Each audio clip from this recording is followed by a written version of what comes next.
Et tout de suite, place à Nadel pour une nouvelle chronique.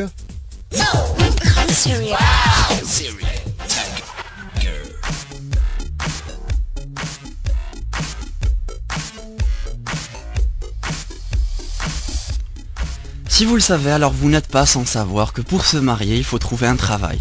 Et pour travailler, il faut avoir de l'expérience. Et pour avoir de l'expérience, il faut travailler pour se marier.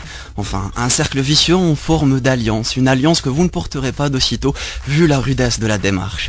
Car pour trouver l'homme ou la femme de sa vie, c'est un vrai parcours du combattant. Et ce qui n'arrange ni ne facilite en rien cette quête de l'autre, comme si que demander une main ne coûtait pas déjà un bras, voilà qu'on veut nous prendre la tête par ces bourreaux du cœur que sont les deux écoles du mariage parfait, le mariage d'amour et le mariage arrangé. Souvent incarnés par nos parents et grands-parents, ces deux courants de pensée, de tradition, voire habitude de faire les choses, mais surtout deux convictions qui se contredisent sur l'idée du bonheur, de la paix et du mariage réussi. D'un côté, l'ancienne école, celle qui se dit raisonnable, expérimentée, capable de reconnaître une bonne famille au premier coup d'œil. Une petite enquête sur la famille, que fait-il le papa comme travail, que fait-elle la maman, combien il touche le papa, combien dis-tu? Elle sait cuisiner. Ah, c'est la femme parfaite mon fils, tu l'épouses dans 4 mois. Mais grand-mère, je ne suis pas prêt. Tu crois que j'étais prête moi quand ton grand-père m'a pris par surprise? M'a mis un peu de retenue s'il te plaît. Non, je dis la vérité. Je jouais à cache-cache et devine qui m'a trouvé. Et puis il y a l'autre école, celle de l'amour, des sentiments et du romantisme. Celle qui prône l'idée de se marier avec la personne qu'on aime. C'est beau de se connaître déjà, de savoir ce qu'aime, attend et veut notre moitié. Un prolongement de ce qui a été déjà entamé, avec qui on voulait pas en finir. Mais mamie, tu ne comprends donc rien.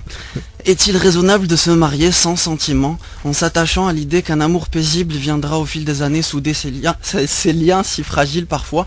Et puis l'amour a ses raisons que même la raison ne peut pas comprendre. C'est toi qui ne comprends rien, mon fils. La question est plutôt, est-ce raisonnable de se marier par amour alors qu'on sait que l'amour rend aveugle? Ce qui paraît beau aujourd'hui le sera-t-il forcément demain? Tu sais quoi, mamie? Pourquoi ne pas prendre les deux? Aimer et être raisonnable. Un peu comme acheter un livre. Non, on ne peut pas juger seulement à sa couverture, certes, mais l'écrivain, on le connaît. Ses œuvres passées parlent de lui, la maison d'édition aussi. On s'abandonne facilement à sa prose, portée par sa plume, qui nous donne des ailes pour survoler ses pages, et parfois justement, on ne veut pas la tourner quand on tombe sur un passage qui nous envoie dans les nuages, et on en arrive à lire entre les lignes pour repousser au maximum l'épilogue.